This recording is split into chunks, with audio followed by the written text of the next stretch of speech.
Hello, everyone. I'm Todd Kiesling, and I'm your host of Beneath the Lake, Crystal Lake Publishing's official video cast. And I got a special episode for you guys lined up today. This is actually our 10th episode, believe it or not. So this is a bit of a milestone, and it's a very good one to talk about with the guests that I have.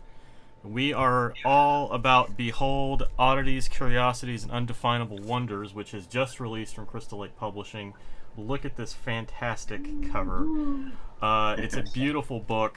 I think I'm one of the first people to get their hands on the print edition, oddly enough, because Amazon shipped mine early. Nice. So I've got the editor, Doug Murano, on the show with me today, as well as three authors, Brian Kirk, Richard Thomas, and Erin Kemper, all of whom has stories in this collection. I've read this thing. I was privileged enough to get a hold of an arc of this, and it's great. I rarely ever read anthologies from beginning to end. I read this one beginning to end, and I can't recommend it enough. So, so this is Beneath the Lake. This is episode 10. We're talking about Behold. So, I am going to kick it over to our guests and let them talk about themselves for a minute. I'm just going to go down the line here. I don't think that they're actually in alphabetical order, so I'm just going to start with Erin Kemper. Erin, introduce yourself, please. Hi, I'm Erin Kemper. I'm living right now in Costa Rica, so this is my jungle cabin behind me. And this is my writing hammock right here. I don't know if you can see it. And I mostly write short stories. I do have one novel that I've finished and shopping around with agents. But mostly short stories. I've been in Cemetery Dance magazine, Black Static, Dark Discoveries, and a bunch of anthologies. Some of them I weaseled my way into, and some of them I was invited to. But yeah. Thank you. I'm so jealous. How long have you been in Costa Rica? Off and on for 9 years, but the last 4 years I've been here permanently. I'm in the process of getting residency. That's the spot. Good on you. Nice. It's sweet. Yeah. Next up, I have Richard Thomas. Richard? Oh, Hello. no. How you guys doing? I am Richard Thomas. I've been writing now for 10 years and came to writing a little bit later in life. In that time, I've somehow managed to publish 3 novels, 3 short story collections, over 140 stories published now. Of my novels, the last book I wrote, Breaker, was just up for a Thriller Award, which was pretty cool. Did not win, but hey, it's nice to be nominated, and especially since I'm not really a part of the Thriller Writers organization, so to have that come out of left field was pretty cool. I also ran Dark House Press for, I think, 3 or 4 years, where we published a number of books that were up for Bram Stoker and Shirley Jackson Awards. I also am the editor-in-chief of Gamut Magazine, where we publish a number of you authors and a wide range. That's what the gamut means, a wide range, or the full range of not just fiction, but dark fiction in general. So I've just been working on a lot of short stories lately, and I'm thrilled to be a part of Behold. It's really turned into an amazing anthology, and I'm happy to be in there. So. Right on. Thank you. That's me. Doug Murano. Yeah. The man. Hi, Todd. The legend. Not yet, right? We got to wait a few years before the legend status, but I'm working on it, right? So, yeah, my name is Doug Murano, and I'm, for better or for worse, this is my fault. Behold. I'm the editor of Behold, and I've been in the anthologies game for, I don't know, the past 3 or 4 years now, starting with Shadows Over Main Street, and then Gutted, Beautiful Horror Stories last year, which was kind of surprising to me, the way that people connected very well with that. It ended up to be a Bram Stoker Award nominee.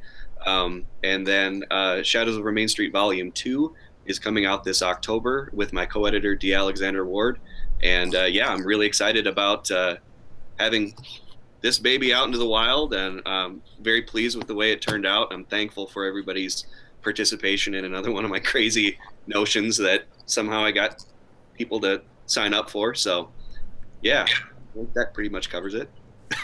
Right on. Thank you. He's also a writer too, in case you didn't mention that. Right. Yeah. I de-emphasize that these days just because I don't have a whole lot of time for it. But I started out as a short story writer in about 2007, 2008. Started to kind of get serious about it and publish seriously, and have stories out in a number of different venues, including a reprint at Gamut recently. So thank you, Richard. But yeah, I've got one or two stories that I need to get done before the end of the year, but really primarily focused on the anthologies now. Yeah. Nice. What's kind of cool about that, just to interject real quick, with Doug's story at Gamut, is that totally came in blind, and I had no idea it was him until I said yes. So usually with our process, our editors, Mercedes and Dino and Casey read, and if there's enough positive feedback, they kick it up to me, and then I chime in, and we took it, and then I saw Doug's name, I was like, yay! Awesome. Yeah, it's a great honor to be involved.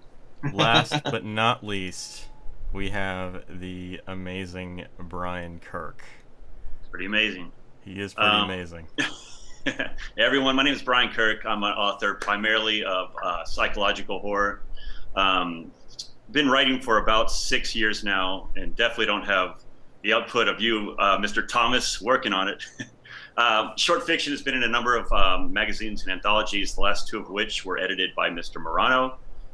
Gutted, Beautiful Horror Stories, and Behold. Had a novel out a couple of years ago, We Are Monsters, that was nominated for a Bram Stoker in the first novel category. Currently working on my fourth novel with 2 and 3 with publishers in various stages of consideration. So it's just a long waiting process. So that's me. Right on. If it makes you feel any better, Brian, I'm chasing Stephen Graham Jones, so there you go. Yeah. Oh yeah. To put a carrot out there, I may never catch him. So. I'm pretty sure we're all chasing Stephen Graham Jones at this point. Yeah. We're going to be chasing him for a long, long, long time. Chasing, stalking, Stalking. whatever. He's just got fantastic hair. Who? Me? Stephen Graham Jones. I mean, you got good hair too, but he's got that long mane. Yeah. Right? I know. Every time I see a So, picture of him somewhere, I'm just like, dude he looks always super cool. Like you wish you were there, right? Like what's he reading? What's he doing? I don't know. Let's go hang. He looks like a rock star no matter what he's doing. Mm-hmm. Totally. So, Doug, since you're really the reason we're all here, and I kind of feel like when it comes to the the editors of the world, you're kind of like you're the guy who says hold my beer and like let's do this. So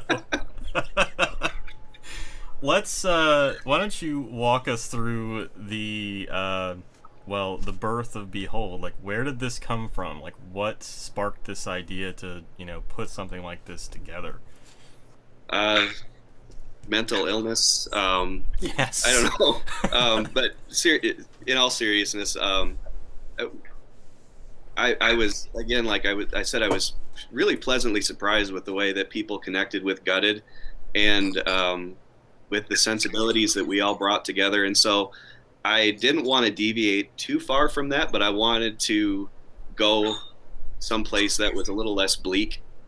It was a real challenge to live in that world for like a year and a half of my life, where I loved the anthology, but it was really, really dark.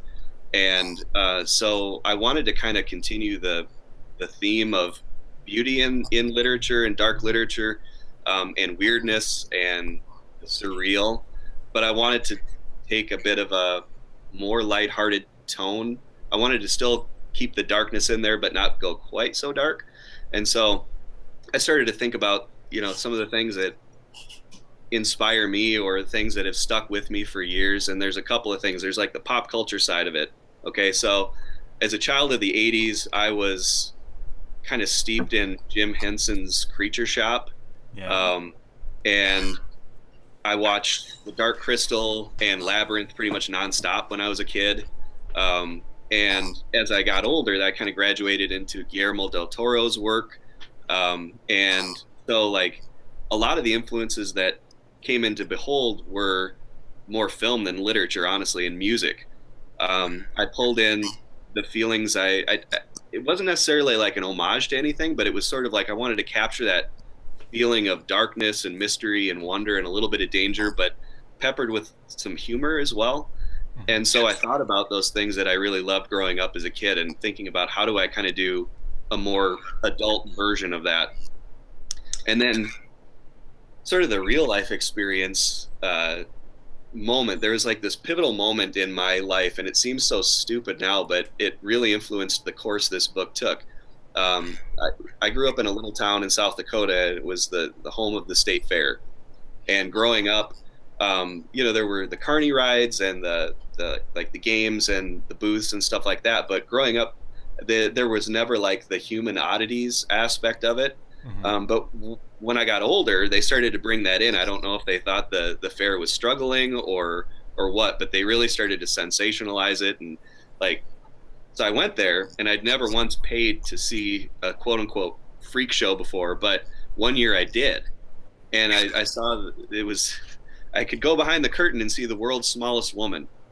And I felt like terrible about it, but it was sort of like one of those things where it's like, well, I was kind of young and stupid and insensitive, and also like bucket list item. Like, you kind of feel like maybe you should at one point in your life pay your dollar and walk in. So I did, and I don't know what I expected, but there's a little person standing there, and I wasn't sure what to do. It was like this moment where it was just a strange, unexpected feeling that I had where I had no clue what to do once I got behind that curtain. And so I just said hello, and the little woman said hello back to me. And like, it's not like we shared a moment, but we shared what I thought was a more human connection than I was expecting, because the signs are bright and just garish, and you go in and you don't expect to have a human moment. And so I immediately felt terrible for paying my dollar and going in and contributing to this. And I said I would never do it again. But it stuck with me. And I thought, if I'm going to do a book like this, then we're not going to have it be like a carnival freak show exploitation book. We're going to have it be about the weird, and we're going to have it be a celebration of the weird. And so what you see is that the oddness that people have for the stories where it's an oddity or somebody with a special skill or ability, it's a story that includes an empowerment angle. With Brian Kirk's, I can especially see that, where there was a disfigurement and then some empowerment that went along with that. It was flipping that trope on its head. And even Lisa Morton's, which leads off the collection and has what I would call more traditional freak show elements. It's not what you're expecting. It's not the exploitation of the weird. It's the acceptance of the weird. And that's really something that was important for me to maintain throughout this book. So I'm hoping that people don't see the cover and hope for freak show and then get upset or disappointed. But it was important for me to kind of shy away from that and celebrate our differences and show how they can give us some power. Yeah, I think you have succeeded in that, really. Sorry, that was really long-winded. No, that was great. That's good stuff. I'm glad we were able to record that before my internet takes a crap again. No, that was awesome.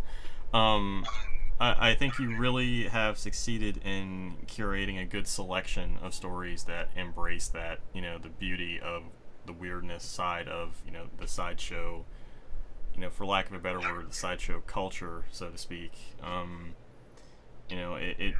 actually have a weird story of my own, a personal story. Like you mentioned, going behind the curtain and seeing the little person. There was a weird sideshow, and it wasn't even a sideshow really. It came to my small, my town. I grew up in a small town in Kentucky, which is probably the last place you'd see something like that. And they had this, it was like the carnival trailers and stuff, and you could like walk up into them, and you paid like 50 cents or whatever, and you could see I remember this vividly. The sign, it had like the the big, the lights and the neon and everything, and it said, "See Willie the Whale." Anybody ever heard of this by any chance? Willie the Whale? Okay. I'm gonna have to look this up on the internet later because I've never been curious enough to look it up. But they had this, like, it had been taxidermied. It was a small baby whale in this cage. It was dead. I mean, it was long dead, but it was disgusting. It was so disgusting, and it stank. And I remember, I must have been maybe 6 or 7 years old and expecting to see like this, giant ass whale somehow like swimming around in this tiny little cage. And it's this dead thing. And I remember feeling so sad about that. And not necessarily feeling ripped off, but that people would find that entertaining. Right. And I don't know, that just brought that to mind. That really doesn't have much of a bearing on what you just said, but yeah, well, that's sort of feeling like we know better, but we have to look, and that's something that Steph. Is it a short Y sound or a long Y sound with her last name, Witovich or Witovich? I thought it was. I don't know. I think it's Witovich. Witovich. I thought, yeah. Well, her first poem in the collection, an exhibition of Mother and Monster. I certainly didn't instruct her to go this way, but it's kind of an indictment of that urge to look, it's definitely a theme that runs through the collection, Todd. So it's definitely an apt, story. Thank you. But the other things that I pulled in for the anthology were musical influences. Tom Waits was a big influence on this thing. Neutral Milk Hotel was a big influence on it. I don't know if anybody's familiar with their work, but In the Aeroplane Over the Sea is a fantastic album. But you can see those influences, sort of like the downtrodden, down on your luck, sort of in the Undefinable Wonders section with Brian Hodge, kind of brings in a couple of panhandlers, train hoppers that are looking for something wondrous. And so a lot of it, I didn't give a ton of direction when I put out the call for this anthology, but strangely enough, the writers hit a lot of the notes I was hoping that they would. So I feel really lucky. Yeah, I mean, it's pretty amazing collection. I can't say that enough. It's every story, like I'd already read like the Barker and the Clive Barker story and the Neil Gaiman story. I already read those, but they fit very well. But like every original story to this was a hit. It wasn't like you read some collections, sometimes they don't really hit the mark, or you'll have like I kind of look at anthologies or collections like an album. Sometimes you're gonna have the hits, you're gonna have the B-sides. Not all of them are gonna resonate, but I feel like this book, especially you have that. Every story is a hit in this. Oh, thank you. So hey Doug, with those reprints, did you have those in mind already, or did you kind of know the authors that you wanted to pull reprint or pull stories from, and then kind of scour to find the ones that fit best? It's a really good question. A little bit of both. I had a couple in mind. I built relationships with both authors' camps during the Gutted Beautiful Horror Stories process, and so I was hoping to be able to go back to them. And I had a couple of Clive's stories that I had in mind, and a couple of Neil's stories that I had in mind, and so it wasn't. We didn't have a discussion about which one I should put in, but I sort of had it. I had some in mind before I made the ask. Gotcha. Cool. Yeah. Nice. So I am going to actually just kick it over to Erin because we haven't heard much from her in the last few minutes, which is fine. But I have to pick your brain because I loved your story. I loved your story a lot. So it was such an interesting take on the Amelia Earhart, tale, and I'm just curious, like where where did it come from? Like, where, what was the seed from which this took, from which this grew? Thank you for saying that you liked it. The seed is actually my family. So pretty much every character in that story is a member of my family. Some of them have their actual names. Some of them I changed their names. They've all passed away. It's all my grandparents, great-grandparents, great-uncles and things. But my grandpa was hired to guard Amelia Earhart's airplane when he was a young man. Wow. And he was a farmer who was fascinated with flying, and he never got the chance to fly. And my grandmother had polio and basically everything except for the little monster is somewhat based on reality. My great uncle Ralph was a renowned amateur paleontologist who was deaf. He could talk, but he was not allowed to talk because he was told he sounded stupid. And he had an Indian motorcycle, and he rode around the countryside hunting fossils. The snake thing was based on a conversation with a guy on a bus here. His collected snake rattles and kept them in a box, and they turned to sand, and I thought that was really amazing. And then actually Richard read the story, and he said that he thought the ending needed some work, and then he said, like, how about that ending from Of Mice and Men? Now that's an ending. And I was like, yeah, how about that ending? So I rewrote my ending. That's awesome. Yeah. Well, it came together beautifully, and I could definitely sense that there was some personal nature in it. Like I don't know, like if it was intentional that you wanted that to come across, but as a writer myself, I could definitely see this is coming from somewhere. This is coming from some sort of experience. So I'm not gonna lie. One of the reasons I wanted to get you on the show was so I could talk to you about it. So thank you for joining us. This is awesome. And I love the fact that the anthology is an homage to Doug's influences from his 80s childhood, and for me, my story is an homage to the influence that my family had on me. So, yeah, it's a nice fit. Did anyone ever find out what happened to Amelia? Well, they found some junk on an island recently that they think might be from her airplane, actually, but they still have no idea.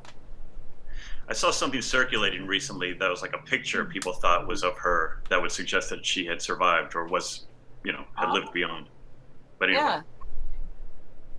But it's interesting that, so I read your story, enjoyed it very much. And I thought, I was thinking at the time, and it's still smart, but I was like, man, it was really smart that you made that one character deaf, because that allowed him to have kind of perception that the others didn't. You know what I mean? He was more, was able to observe things that they would miss. And I was like, wow, it's really smart. But, it still is interesting that it was, based on real life. And when I was a kid, I actually wanted to be deaf or blind or something, because my great uncle was such a magical person to me. Before I could read, he would communicate with me by drawing little cartoons. And then when I could read, he would start writing. And when I got old enough, I started learning sign language so I could talk to him. I don't remember anything except for dirty rat. That's all I remember. That's all you need. So he was like kind of this mythic character for me. And when I found out he could actually talk but didn't, that seemed like such a insane tragedy. It was. Yeah, that was one of the things, is that he wasn't able to, he chose not to communicate with his father. He understood that there was that gap that he would never be able to close. You know what I mean? And it was really sad. My great grandfather, that I don't know him, and he's an invention. I just assume a lot based on the fact that he forbid his son from talking. So I just put a lot of things on that character. Sure. Yeah. Nice. Well done. Thank you. Thank you. So I'll just continue going down the list here. So next up is Richard. Richard, do me a kindness here and pronounce the name of your story. Okay, the way I pronounce it, I don't know if it's right or not, but you have to pick something right. I think it's Heraith. Is that how you guys say it? Heraith? Heraith. Yeah. Sounds right. Oh, well, I heard it in my head.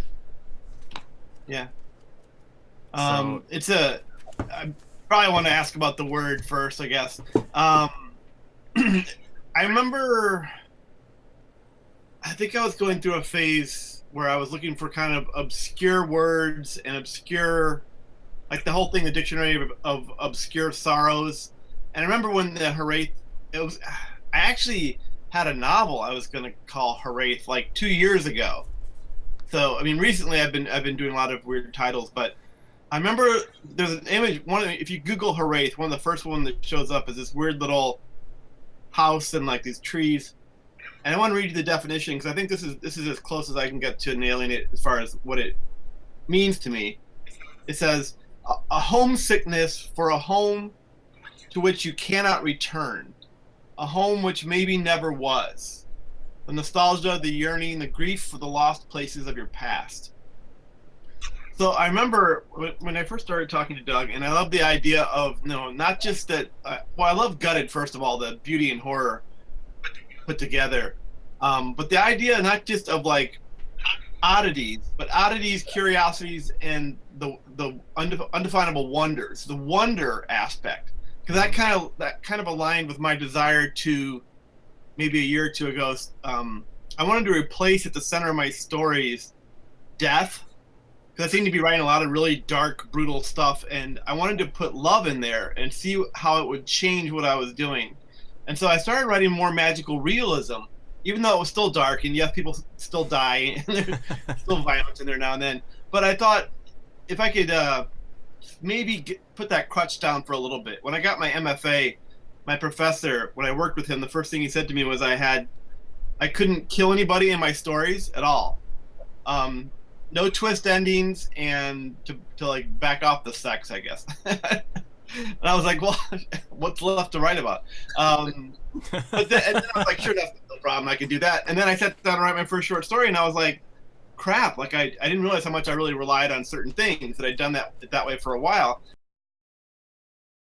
And I was gonna say that it, I find that, when it comes to writing, it's sometimes the best stuff usually comes when you got your arm tied behind your back, basically. Yeah. So, Richard, I apologize for your moment getting cut out there. Okay. But I did record you talking about the beard with Breaker and everything, so that's. Oh. You have outtakes. Do you want me to pick up from the MFA? I was going to tell the story about like what I said. The two versions. Yeah, the versions to Doug. Yeah, I want to hear that story. Okay. Yeah. Are you good now? Yeah, we're rolling. Okay. All right. Good. So when it came to this story, Heraith, and this idea of this weird definition of this nostalgia, this longing for a place that not only have you never been to, but may have never existed. I'm like, what would that look like? And I wrote it, and I'll try not to spoil it for people who haven't read it yet, but I had a structure in mind, and it was going to start one place, end another place. In the middle was going to be something else entirely different. And when I wrote it, it made sense because I had this opening scene and then this jump, and then like 90% of the story is there, and then at the end it jumped back. And when I was done with it, I was looking at it and I thought, like I like it, but like I feel like maybe it's not everything it could be. And that's one of the things that I think I've learned most from studying with Stephen Graham Jones and just talking to him and reading his work, is that he always takes it a little bit farther. Him and Brian Evanson too. That you get to the end and you get that emphasis, you get that change and that resolution, but then you also get the denouement, that denouement, that epiphany, that understanding of what has just happened to the character, and that extra little twist. It's not like a hard right and then bam, it's not earned. It's more like you get the ending and then it's like you just go a little bit farther, a little bit weirder, a little darker, like usually internally. So I turned in a second version to Doug, and I said, I don't know which one of these work. I don't know if either of these work. First of all, for you, but I don't know which one of these works better. The second version, I just took off the front. So I said, well, it's going to start one place, and there's going to be a hard turn at the end. And so Doug and I had a conversation about it, and I was like, well, I like them both. I don't know which one I like better. I'd like to say I think the riskier one works better, but what do you think? And like, I feel like the riskier version might alienate some readers. You know, endings are tough.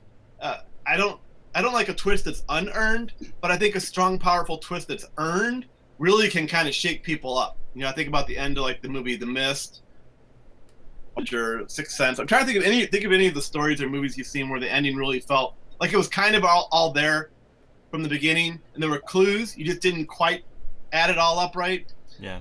So I turned those in, and then he said, we talked about it, and Doug said he liked the riskier version. So that's the one that's in Behold. So Nice. So far, I've been lucky that, you know, people who've read it, my students and people who give me feedback, seem to enjoy it. So that's a great relief, because I'm like, well, I know Doug and I are on board, but beyond that, I don't know if anybody else is going to like it. So it's out there in the world now. What can you do? And part of that is that Richard and I have been working together for a couple of years now, and I've developed trust in his work and what he's all about, and I think that helped us get to the riskier one. I agree totally that the riskier one is the stronger one, and what I like in a story, and I mentioned this in a recent video that I did for Crystal Lake, is the idea of resonance in short fiction, things echoing off of each other. And from beginning to end, the riskier version, there were stronger echoes. That by that I mean the ending made the title make sense. Even I don't want to get too far into it, but there was. It didn't feel like a twist ending. It didn't feel like a ta-da. It was more of like an oh yeah, okay, and it just deepened the entire experience of the story. And I just thought it was beautiful the way that it was pulled off. Thank you. I appreciate that. I mean, I think if you can find a truth in your story, especially at the end, I love openings and I love endings. I love scene breaks. But if you can find a universal truth, I think those moments have the best chance of really resonating, because the audience can relate in some way, whether it's empathy or sympathy or understanding or whatever epiphany they have about themselves. It can be broad or it can be really personal. And if you're lucky, the truth is both. It's a broadly universal truth that we all accept, or most of us accept. And then if that person has that kind of relationship with their friends or lovers or family or whatever in their life, then it's like a double whammy. So if I get lucky, I can find my readers, find our people, right? Then it'll be like the 1-2 punch at the end. So, and that was the same thing that I saw in Erin's story, that it was a real slow burn, but those stories that shape up and you just couldn't see them going any other way. It just feels like a complete object. Like I think Stephen King mentioned this in On Writing, but it's like unearthing a fossil. It's something that was already there, and you just see more of it, and you understand it better as you see more of it. And those are my favorite stories, and every author here just knocked it out of the park on that front. Yeah, I totally agree. I think of stories like Brian Evanson's Wind Eye and Stephen Graham Jones' story, Father, Son, Holy Rabbit. Those are examples. I try to come back to stories if I ever get stuck and say, well, am I doing it as well as this guy or this girl, this woman, this author, this voice? Like, does it have the impact? And it's hard. You guys probably feel the same way, Erin, Brian, everybody, that sometimes you're so close to your story, you're not sure by the end of it, like if it works as well as you hope it does. So that's why I have to trust Doug here. And then once you put it out there in the world, then you're like, okay. I always laugh when like you want to get into an anthology and you're like, I want to be there with all the best writers and I want to earn it. Then you get in there and you're like, oh shit, I hope I'm not like the worst story in here now. Now that I'm in, like I can't be the weakest link. So it's this weird kind of like. What was the difference between when you say risky, the risky version and the less risky version? Was it just more? Was the less risky one a little bit more spelled out? Yeah. I think if you didn't have, by taking away the opening, you would still have some weird moments where you'd have a shift. But I think by taking out the opening, you think it's one thing and then it's something else. It's almost like, I don't know if it's like, like a pixelated painting, like, you know, up close. And then if you get back and then you go, oh, I thought it was like dots abstract, and then as it comes into focus, you're like, oh no, it's something else entirely. Oh, that's a great analogy. It's like one of those magic eye puzzles where you see the 3D object out of the chaos, and it's like the moment that it shifts into focus, it just like knocks you for a loop. Yeah. Hopefully, if you do everything right, I always think about going to like the Art Institute here in Chicago, and some of the pointillists. When you're up close, you're like, it's a bunch of crazy random dots. You're like, how can you paint this? How does it make any sense? And you come back a little bit, it's a little blurry, kind of comes into focus. And once you come all the way out, you're like, oh, there it is. Yep. I don't know. It's fun. I've been trying to, you know, be more experimental, break form, and just try not to do the same story over and over and over again. Although I guess we write probably just similar themes all the time. But so hopefully this is something that, you know, I want people who come to my work who've read a bunch of my stuff, or people who've never read it before, to be equally thrilled that, you know, they maybe know, like, if you love pizza, I'm going to get pizza, and I know it's going to be great pizza no matter what, but, oh, what's this weird flavor, and what's this, you know, weird combination? You're like, oh, I haven't had that before. I didn't think I'd like pineapple. I know, sacrilegious. Or whatever, you know. Go to the deli, have some different meat you never had before. You know, or sushi. I never tried this roll, and then the combination comes together, and you trust the chef, and you're like, oh, that makes sense now. I never would have thought of that. So hopefully. It had a very like a fable feel to it that I really enjoyed. Was that Was that intentional from the onset? I agree with that. Yeah, because I definitely I was talking to Doug, and I'm like, well, what do you think's coming in? Like, what do you have? What do you not have? Like, what are you looking for? I'm like, I can write to, you know, which of the three you need the most. You know, it could be more freak show, curiosity, the oddities. And I was really into kind of the whole wonder thing. So I wanted to be more childlike, that more innocent wonder. Right. So that was definitely something I wanted to do. And it did kind of start to feel like a fable when you get to like the golden apple or whatever the weird fruit was. I forget. I forget my own fruit. It was some weird hybrid thing I was trying to make, I think.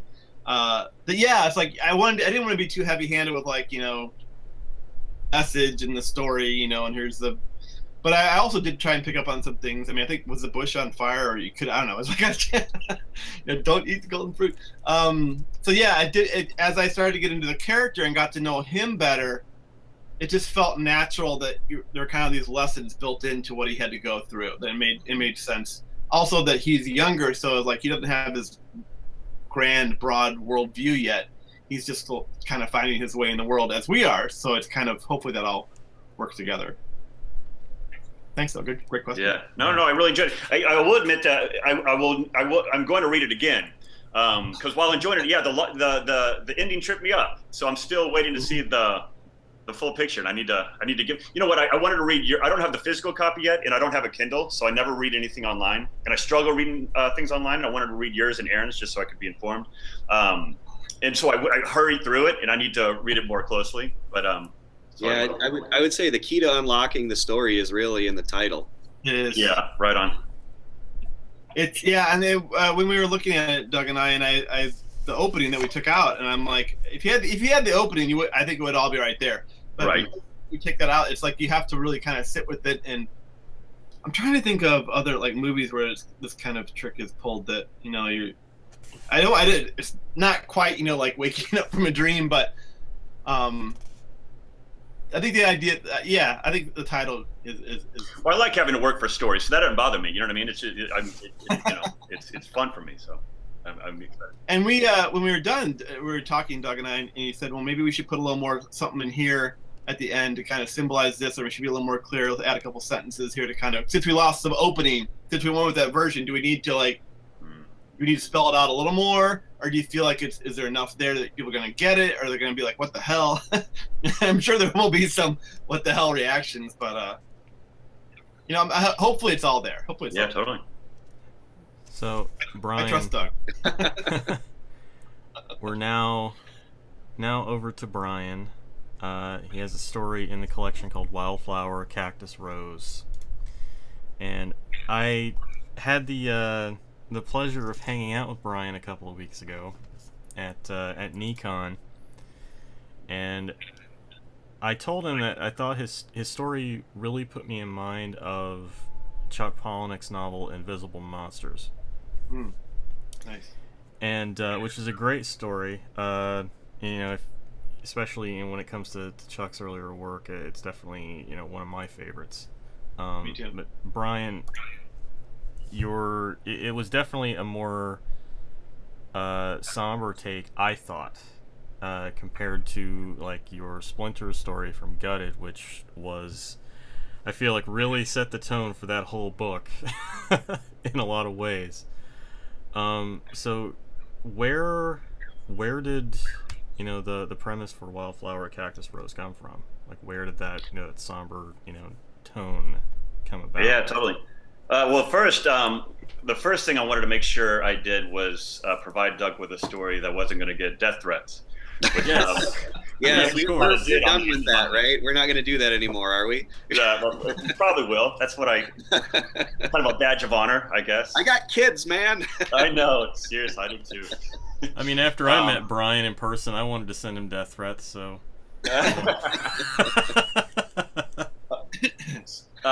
So Wildflower Cactus Rose, it was actually kind of the kernel of the idea was based on a true story. I'll kind of give a quick synopsis so it'll make sense. It's basically about a young woman who is dealing with the aftermath of her mother's botched facial reconstruction surgery that completely mangles her face. And she was this beautiful woman, comes out completely kind of disfigured, and she kind of sits and observes how her altered appearance changes her life, and kind of her life falls apart around her, and she undergoes this really profound transformation to kind of reestablish her self-identity with this new appearance. And in going through that process, she kind of starts to see how appearance affects the way people treat you, your place in the world, the way you see yourself in the world, the way the world reacts back to you. And she decides, maybe I can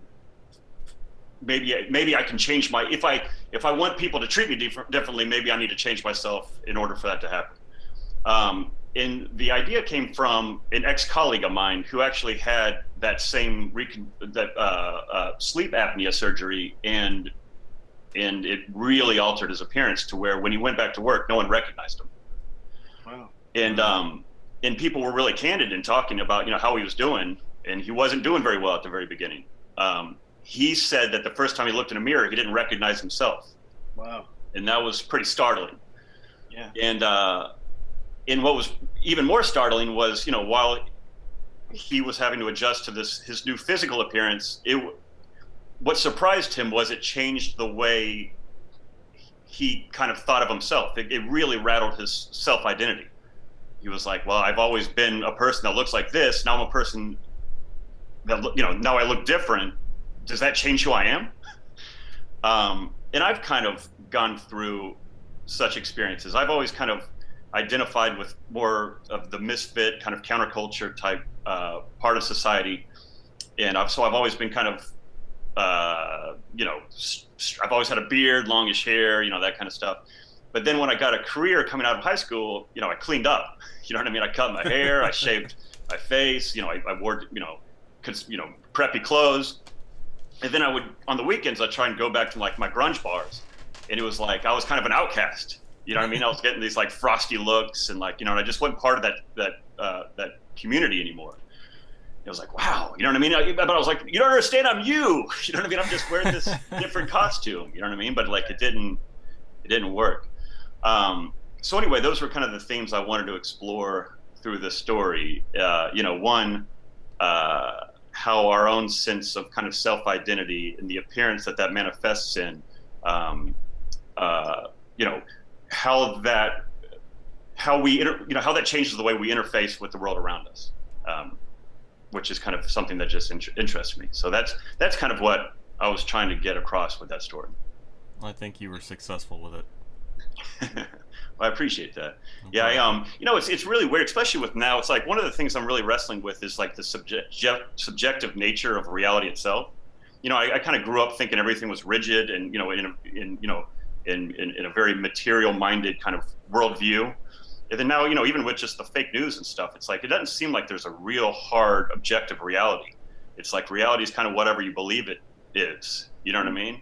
Yeah. And then it's like, I always thought history was just written in stone. And then you kind of realize like, wow, it's kind of a little bit fuzzy. There's a lot of half-truths in there. You know what I mean? It's almost like everything that I thought was factual actually is open to some type of an interpretation based on whatever perceptions you're kind of bringing to the table. And it fascinates me and it scares me a little bit. So that was something I was trying to, I guess, wrestle with myself through that piece. Yeah, that's good. That's good. Have you seen, do you know what the movie Rashomon is? Have you seen that? I have not. No, I'm going to write that down. That's, you're making me think of a couple things. I mean, I love Invisible Monsters. I'm a big Chuck fan. It's three different points of view on one event. So I love the similar right. in my own writing. I've written one Rashomon, then I'm part of a group project that's a Rashomon right now that hopefully will get accepted where we sent it. But the idea that, like you said, at one event or one party or one happening or good or bad, and where you are, right. What you see in the truth for you is different based upon what you know and what you see. I think that's fascinating stuff. Have you seen the movie Enemy? No, no. Check that one out too. Jake, any of you guys seen that one? Jake Gyllenhaal? I'm aware of it, but I haven't seen it. You guys know A24 Films, right? Yes. They're doing like The Witch and Ex Machina and right. I think Todd, we were probably talking about this at StokerCon. The Witch, Enemy, Under the Skin with Scarlett Johansson. If you haven't seen that movie, yeah, that's really and the one that just came out, It Comes at Night. Yeah, right? Yeah. They deal with a lot of that kind of stuff. Enemy is this really great Jake Gyllenhaal doppelganger movie that I was looking at as I was doing research for my next book. Are you a fan of Cronenberg? I'm not. No, I've been. Is it author or movie or filmmaker? A filmmaker? I'm not. I thought based upon the stuff of yours I read that you'll be a huge Cronenberg fan. You should definitely check out Cronenberg. You'll dig Cronenberg. The Fly, Videodrome, Dead Ringer, Scanners. Oh yeah. So I am a fan. I just didn't know that's who it was. I'm actually not a huge film guy, but But yes, I am, absolutely. Okay. What I love about Brian's work is he's able to pack so much thematically into a very short story. That's, he grappled with the very nature and limits of love in his last story in Gutted, picking splinters from a sex slave, and it's hard to do that. It's hard to bring those sweeping thematic arcs into short pieces and have it be effective. A lot of times when authors try it, it feels like, well, this should be a longer piece. It doesn't feel like it's got enough room to breathe. But with Brian, he's so pointed and concise with his writing that it feels like there's just enough there. And he brought in the themes of the very nature of reality itself into a pretty short piece. And I've never ceased to be impressed by that aspect of your writing, I just have to say. Well, thank you very much. I appreciate that. That's really hard to do. I'm still scarred by that story. Yeah, it's a tough one for sure. This story was the most difficult story I've ever, from a technical standpoint, I've ever written. It gave me more problems than any story I've ever had in my entire life. It took me about 20,000 words to get a 5,000 word story that I couldn't stand, and I completely deleted.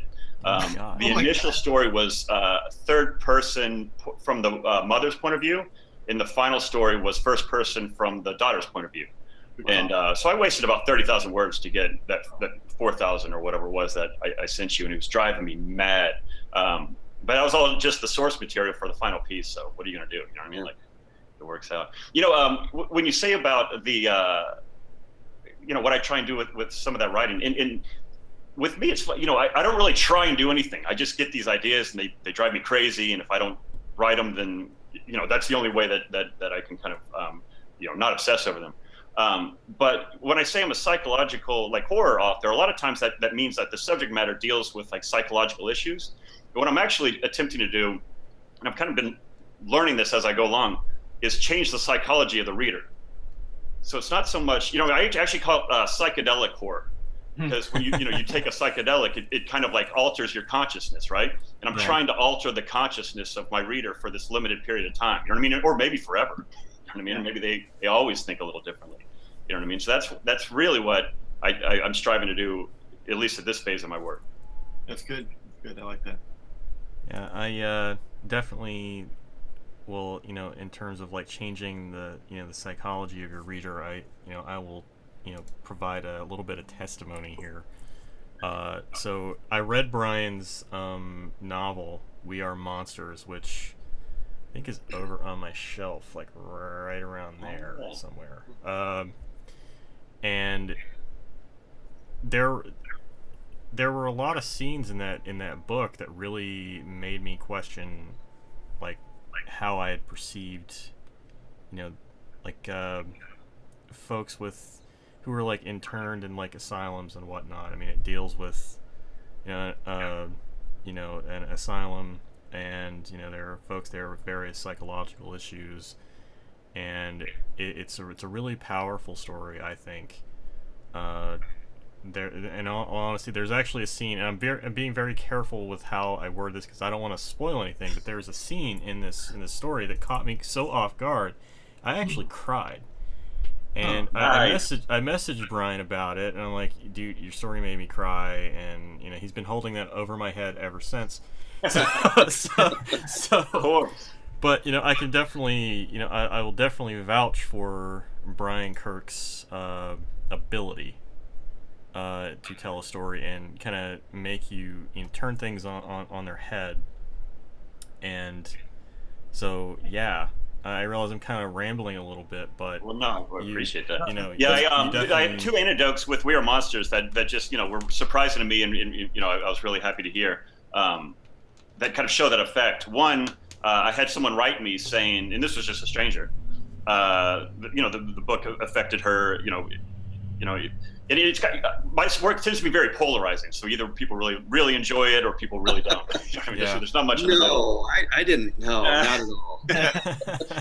But she said she always gave money to the homeless, but would never give money to people that she thought were crazy, right? Because she was like, I guess, just scared of them, or she kind of, I don't know what, you know what I mean? Like, I get it. You know what I mean? You see you just don't want to approach them. Maybe it's scary. You know what I mean? Like you just want to stay away. But she's like, after reading We Are Monsters, I only give money to people who seem to have mental issues now. She's like, I make a point. She's like, I now I can empathize with them. I empathize with them in a way that I didn't before. And I realize that they're the ones that need the money probably more than people that are just, able-minded or whatnot.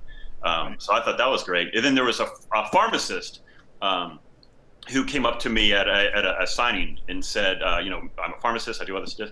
And that book changed the way I approach my work. Which I thought was really cool because he kind of was just a dispenser of medicine for these people. You know what I mean? He's like, now I realize what I can really empathize with the issues that they're facing, the reason that they feel like they need these medications, and I want to make sure that I'm giving them what they really need. You know what I mean? It just made a deeper connection. So anyway, when you hear those things, in fact, that's when you start to realize, man, these stories can make a difference. You know what I mean? And then if they can, then you should try and do that to the best of your ability.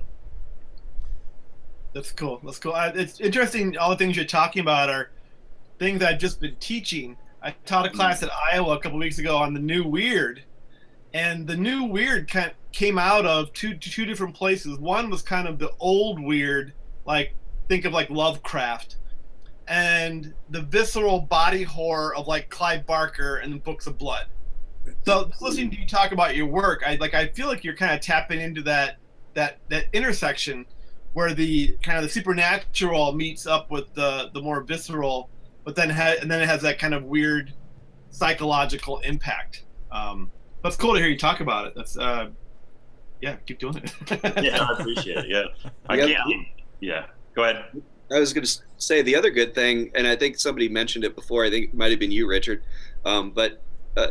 Brian does a really great job of handling the transgressive in a way that is skillful and, again, not exploitative. Is that how to say it? It doesn't exploit people, I'll say. And some people disagree with that, but I tend to think that he handles his subject matter with a lot of heart and a lot of empathy. And I think that's really where good fiction comes from, is is empathy, and it's one of your strong suits. So they're really, really tricky topics that I think not very many people would touch, and the people that do don't do service to what they're writing about. But you bring that level of empathy and skill to the proceedings that really makes it. You have what's essentially like a really tricky and horrible premise, and the story turns out the overall effect is it's touching, and that's really hard to do. Yeah. So, and both of the stories that we've worked with on together have that same kind of overall effect. You get it's some of the most heart-wrenching premises you can imagine, but you end up feeling like you've grown a little bit by the end of the story. Yeah, that's good stuff there. I mean, I think it's interesting you mentioned Invisible Monsters, because Chuck is known for being a transgressive author, and I think a lot of the transgressive authors, like, hopefully they have the heart, but some of the maybe the lesser material is more just for shock value, right? I mean, I loved Requiem for a Dream, but it's a movie I don't know if I could watch it again. Right. So it's cool to see these influences in your work. I definitely would agree with what Doug said here. I mean, I've read your stories several times, and it's like, I think the ones that when I respond, my first reaction is kind of like, no, or like, oh my God, like you're getting there's so many different powerful reactions you can have. But I mean, Splinters especially, because I have a daughter, and it just really was tough for me that. And then Mercedes keeps saying, you need to reprint that gamut. I'm like, yeah, okay. And then like first time I was just like, I'm just gonna ignore her and hope she goes away. Like I can't do it. And then I went back and read it, and I was able to deal with it better myself, because emotionally the first time, man, it really got under my skin. It really upset me. And I was like, I had to really look at it the right way, because you weren't it wasn't titillating. You weren't just being shocking. Like, there was so much heart in there. I'm like, damn. I'm like, this is a really powerful moment, done well. Like, I have to consider it. So every time Mercedes has been softening me up to get it. But I think anytime I have a strong reaction like that, it probably means you're doing something right. I had the same thing happen with a story I took for Exigencies, an anthology I edited that was up for Shirley Jackson, I think. A story called White Dog by Kevin Catalano. I teach it in class, and people love it or they hate it. But I'm like, there's a lot of good things going on in there. But my first reaction when I got it to Dark House Press was to say no. And then I said, wait, there's something really good going on. It's really well written, but I can't handle the subject. And then the more I looked at it, the more I thought, damn it, this is really doing some important work. So I'll totally echo what Doug's saying here. Well, it's one of those things that, if you're trying, if you're just trying to entertain, which I try and do as well. You know what I mean? Like you can tell a great story. If you're trying to change someone's mind, you know what I mean? Alter the way that they think.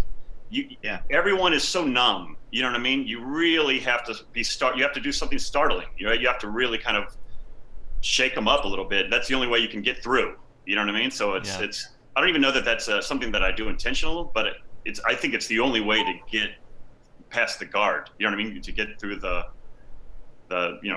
barriers that people put up. You know what I mean? You have to I'll agree with you on that. I think you have to do something different, something innovative, whether it's structure, format, point of view, subject matter, the way you handle that subject matter, the place you set it.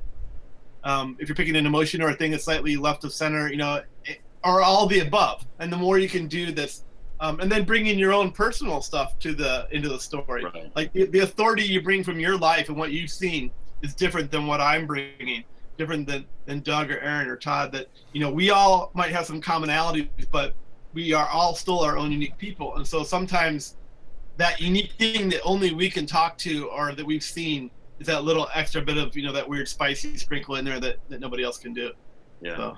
And I definitely want to say thank you to Doug. I really appreciate him kind of understanding what I'm trying to do. You know what I mean? In giving a platform for it. He's been very brave and courageous in kind of taking this stuff on. And it's funny even with this one. I remember you kind of messaged me and you're like, "Damn it, Kirk! I think you're gonna. Why do you keep doing this? Like you're gonna get me in trouble again."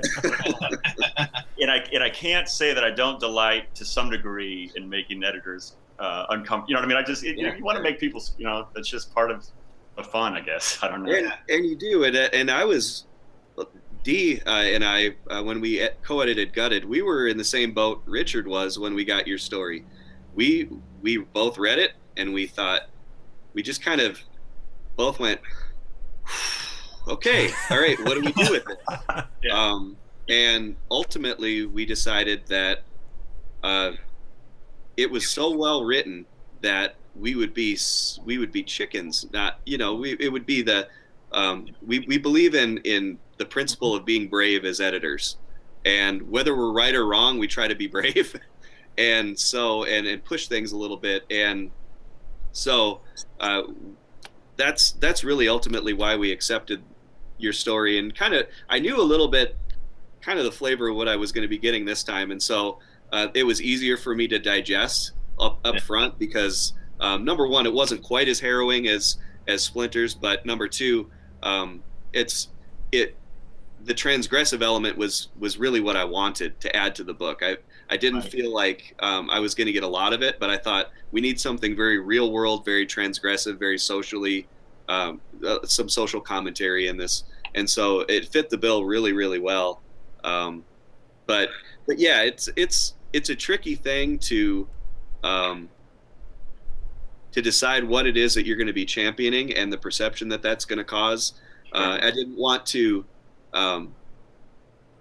you never want to reflect poorly on the subject matter or poorly on the book as a whole. You never want to reflect poorly on the other authors that are in the book, being near a tricky story like that. But that's where your skill as an author comes in, Brian, is that I think everybody can be very proud to be, whether they agree or they disagree with the subject matter you take on, they can be proud to be near such a talented and skilled author. Well, thank you. I mean, it's hard for me to hear just because I feel like I'm the scrub, you know what I mean, in all these table of contents. So, but that's, I want to bring it back to Erin too, because we haven't heard from her in a while. Yeah, but, it's been a while. That was one of the interesting things, that it's not necessarily transgressive, but it was very unexpected in that, and I don't want to give too much of it away, but the real part of the tragedy in Amelia's wake was that there was a tragedy in the monsters, quote unquote, the monsters of the story. And that's what drove things in the background. That's kind of what propelled this. And I thought, how interesting is that, in that it wasn't necessarily the forefront conflict, but it was the spark that ignited all of everything else that happened in the story. So I thought that was a really interesting move on your part, Erin. Yeah, thank you. I've tried, well, it just sort of evolves that way when you're writing, but that every part of the story mirrored the other parts of the story, so that when we got to the end, like Richard was saying, it all just kind of makes sense, even though most people probably look at the title and say, oh yeah, that Amelia Earhart's going to die at the end, and they be the point of the story, but in actual fact, really the mother dying at the beginning is kind of the point of the story. And what sort of drives everything to the conclusion that it comes to. Well, it's kind of about the corrosive nature of grief, or that the corrosive nature of our reactions to grief. And I just thought it was one of those slow blooming stories, and you back away and you see more and more of it, and then you realize you kind of pull off this really cool maneuver where the Amelia Earhart angle is definitely the hook, but you're right, it becomes so much more than that it's a really powerful examination of grief. And I thought on all levels, and again, bringing the supernatural creature into that circle, and having him not necessarily be a straight antagonist and more driven by recognizable emotions was a really deft maneuver. Yeah, totally. I'd agree with that. I mean, it's tricky. I think we're all trying to do these things, right? But if you can subvert the trope while fulfilling the expectation of the genre, I think you have a chance for success. Usually that means surprising the reader in one way or another. I think that's something that you recognize in this anthology, as well as in Gutted, is the work that is not surprising out of left field,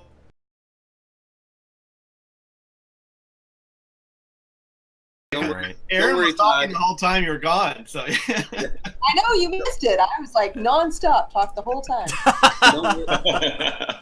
I was going to say, don't worry, Todd. It happens to everybody once in a while. a little Yeah. premature shutting down.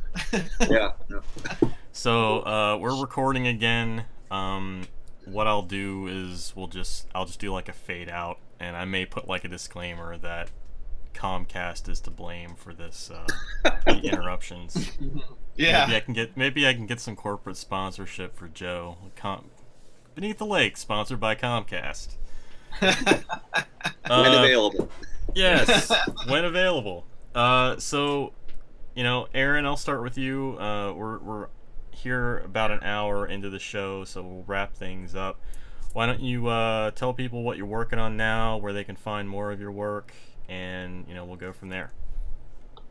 I've got a couple of short stories coming out. One from Dark Regions Press. It's a dark science fiction story in an anthology called Adam's Ladder. And then after that, Really good, by the way. That looks really good. Yeah. Oh, cool. And then the next one I think is another Crystal Lake one for Shadows over Main Street 2. Under Doug Murano and D. Alexander Ward. And then another science fiction in an anthology called Prism, which is also from Dark Regions Press and with editors Michael Bailey and Darren Spiegel. Do you have one in that, Richard? Yeah, I was gonna say I'm in there with you. Awesome. Yes, I thought so. Yeah. And then I did a collaboration with F. Paul Wilson that hopefully will come out sometime in the not too distant future. Nice. Working on my second novel, which is set here in Costa Rica, about a woman who does vacation rental, which is what I do here, and all of the hijinks. And working on more short stories. That's about it. Yeah. Nice. You have a website we can go to? Just erinkemper.com. I should be more diligent about it. There's some sloth It's and okay. things like that in there. It's all right. Thank you. Yeah. Richard? I'm not really working on anything. No, I'm kidding. I don't believe that for 1 second. Well, actually, this story in Behold was I think the first thing I had come out this year, so I'm really excited about that. Hooray! The beginning of this year was really good to me. I wrote 5 or 6 stories, and they've all been accepted places. One of them was at Cemetery Dance. I've been bouncing around for about 500 days. So I'm really excited about that one, called Battle Not with Monsters. Comes out of a Nietzsche quote. That should be out in Cemetery Dance early next year. I'm going to be in prisons with Erin. I have a story in there. What's it called? Called Saudade. Talking about more of those weird titles and those weird words. What else do I have going on? I also worked on a group project, I think much like what Erin is. I can't really talk about yet, but if it happens, and hopefully it will, that's a really cool kind of Rashomon I did with 3 other authors that I'm really excited about, called Golden Sun. We'll see. Hopefully that'll land. Hopefully that'll be accepted. I do have a story for sure coming out at a new place called Deciduous Tales. They're a new online place, and they approached me to be in the premiere issue, which is pretty cool. Doesn't happen very often. And I have a story in there that I would say is probably my first Stephen King story. That it's a lot more storytelling and less story showing, so it's really not my traditional style. But I had this idea for it. It just kind of, the plot worked out. I'm not a big plotter. I'm more of a pantser. So that one is called Notice Tollins. Another weird title. I promise you I'll get over this weird title phase soon. Just start calling it The Thing in the Basement or something. Out to places that I can't talk about yet, but I think that's about it. And then I'm just trying to find my next novel. Trying to build off the success of the Breaker thriller nomination. So I'm trying to write a new neo-noir kind of thriller. And then just, I've been teaching a lot. So I teach classes online, contemporary dark fiction and a workshop that I do, and then I teach at Iowa in the summer, and I teach at Lit Reactor. I have a short story mechanics class I teach there, so that and Gamut in my writing has been keeping me very busy. So I'm very happy that I was able to write 5 stories earlier this year, because I think I wrote 3 in the previous 2 years entirely. So I was just really frustrated because I didn't have the time in the stories, I wasn't finding them. And then so I wrote 5 stories in like 4 months, and then I haven't written anything since. So I have a couple of deadlines coming up that hopefully I'll be able to make. But yeah, just that and Gamut. My website is whatdoesnotkillme.com. That also comes out of Nietzsche. And then Gamut, my magazine, noir, speculative, weird, dark fiction is gamut.online. So that's going well. The stuff we've been putting up has really been very exciting. I love all the artwork we're getting up there from Luke Spooner, and that's going well. We're doing a retreat in Chicago this October. We're doing a class called Day of Reckoning that's next Saturday, and then again in November. Both those are sold out, but hopefully we'll offer those again next year. But that's a really cool class in that it's like a 1-day class, and 7 different authors are there, and they each get rotated for an hour, and they each kind of do their own thing. Wide range of subject matter, and then they each will read a short story from you. So you could send in 1 story, or you could send in 8 stories, and then they just give you feedback. It's not like a heavy editing. It's just more like, here's one thing I loved, here's one thing I didn't, here's kind of my general reaction to it. But so Day of Reckoning is what it's called. But, Cool. so like I said, not much. All right. Doug, what's next for you, man? Well, the next thing is going to be the launch of Shadows Over Main Street Volume 2 from Cutting Block Books, and my co-editor and I, D. Alexander Ward, are really excited about that. It's been, I think we've been working on that book for like 2.5 years. We've gone through the production phase, and then one imploded small press, and then another one attained. They ended up, Cutting Block Books very kindly put out Volume 1 last year. And now we're finally going to get Volume 2 out this year, and it's got a really stellar lineup. Joyce Carol Oates, Joe Lansdale, Michael Wehunt, Douglas Wynn, Damian Angelica Walters. I'm not going to be able to rattle them off all off the top of my head, but it's just a ridiculous collection of talent. So we're really excited about that. And then no rest for the wicked. I've got a couple of projects, anthology projects going. One of them could end up being the biggest thing I've done so far. So I know that's what everybody says when they do the next thing, but for true, this is we've kind of got some really interesting things going on, and I'm hoping as soon as we get the green light on that, I'll be able to talk about it more. But for now, I'm hoping to have this mystery project out sometime next year, but I'm not sure. But active work and progress and negotiations are going on for that. As far as where you can find me, I'm not very good at setting up my own web presence. I set things up more for the projects that I have. So you can follow Behold on Facebook. We've got a Facebook page, and I also encourage you to follow the Shadows Over Main Street series on Facebook. We're going to be rolling out, speaking of Luke Spooner, we're going to be rolling out a ton of his artwork for Shadows Over Main Street Volume 2. It's just phenomenal stuff. So we're going to be starting the drumbeat on that. You can get a good look at his work. And also, you can get a good look at his work in Behold, because he does great work, and I love working with him. So we have illustrations from him for all of the stories in Behold as well, and also in Gutted Beautiful Horror Stories. So if you like Luke Spooner, you can find him in all of those places. And I should also note, this beautiful cover, nobody has mentioned John Coulthart's name yet, but he's responsible for this phenomenal artwork for the cover, and he just does great, evocative, colorful, fantastic work. And so definitely a shout out for him. He was very patient with me throughout the process. I tend to be a little precise and demanding from time to time. So, but he was a joy to work with, and he's just done phenomenal work for the project, and couldn't be happier with it. So awesome. Yeah, That's a great cover. I love it. It is. Thanks.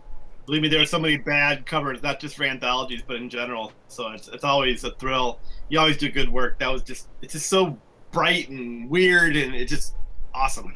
I should mention this was the creative brief that I gave him. I didn't give him much, but I said I want like an Old West medicine show poster, but I want it done in like a retro futuristic way. So if somebody in the 1950s was doing an Old West medicine show poster but wanted it to look futuristic, that's what I want the cover to look like. So that was about the craziest request I think I probably could have made, but he nailed it. So he did. Yeah. He really did. Great vibe, yeah, for sure. Yeah. So Brian, what's next from you, man? Well, first of all, before we get to what's next, I just thank you for having me on. I really appreciate it. It's always nice to chat with you, Todd, and no problem. And everyone else. And Richard and Erin, it actually thrills me to hear. I love hearing about y'all's success. Like obviously, y'all are doing fantastic, and it's a thrill on my part to kind of be working alongside you guys. So that's very cool for me. Coming up next, I have a novelette. I think it's like a 13,000 word story in a collection of long stories that hasn't been announced yet. So hopefully coming out early next year, which should be pretty cool. Really cool names associated with that. And again, working on a new novel. I have 2 completed. I kind of got caught in the quagmire of going for the big 5. Had an agent. Agent didn't work out, got rid of the agent, pulled a book off of submission. So that's kind of on standby. Wrote a book on spec for a big publisher, and then the people kind of left their seats. So that kind of, you know what I mean? So that's with other people that I'm really excited about, and just waiting, just keep doing the work while I wait to hear back from some of these other people. So if you want to follow along, you can at briankirkfiction.com. Love to connect, social media, everything else. Awesome. So that is going to conclude the 10th episode of Beneath the Lake. Again, the book is called Behold, Oddities, Curiosities, and Undefinable Wonders. You can buy it right now from Amazon, Kindle, paperback, and I really recommend the paperback because this book is gorgeous. It really is. I mean, you can see some of the design on the interior. Let me find something here real quick. So like just the font, the typeface that was chosen for this fits the theme perfectly. And then you also have illustrations by Luke Spooner. Luke does incredible work. And that's a perfect segue for me to go into my own personal plug, because I'm also a Crystal Lake author, and I think Joe would kill me if I didn't, pimp my own stuff a little bit. So you can find my stuff at toddkiesling.com. I have a novella out with Crystal Lake currently, an ebook and audio form called The Final Reconciliation. And I have a collection of short fiction coming out in September 15th actually, called Ugly Little Things, Collected Horrors. It has an introduction by Mercedes Yardley, and every story is illustrated by Luke Spooner as well. The cover is designed by Ben Baldwin. He did an amazing job with it. Pretty much everything about this book I'm really excited for, and it's been a long time coming, so yeah, it comes out September 15th, and you can pre-order that currently. So that's me. So yeah, having I'll just jump in there. Having read that, that book's going to make a splash. There's no doubt about it. I just know what's coming, and everyone get ready, because there's going to be a lot of talk about this book. I hope so. Fantastic. Thank you. I truly hope so. So, and I want to quick thank Richard and Brian and Erin for taking the time out of their day to help promote the book, and for your awesome collaborations throughout the years. I love working with you guys. You always bring it with professionalism and skill, and you deliver, and that's huge. So thank you guys.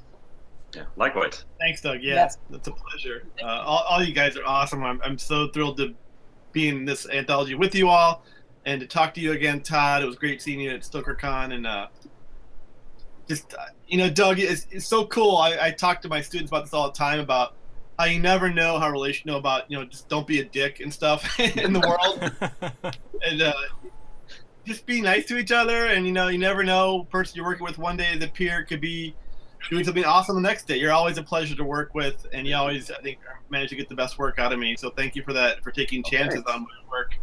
Yeah. And to post alongside all you guys, Brian and Erin, you always do great work. It's, every time I get in one of these, it's such a thrill, and then to be surrounded by such amazing writers. And thank you, Todd, for taking time to, to help get the word out. So it's appreciated. Problem. I'm happy to be there. Yeah. Thank you guys for having me on here first time, and it was relatively painless. So that's good. Right on. It won't be the last time, I'm sure. So thank you for joining us. Anytime. Thanks, guys. So, again, this is Beneath the Lake. I'm Todd Kiesling, and we will see you later. Thanks for joining us. Yeah.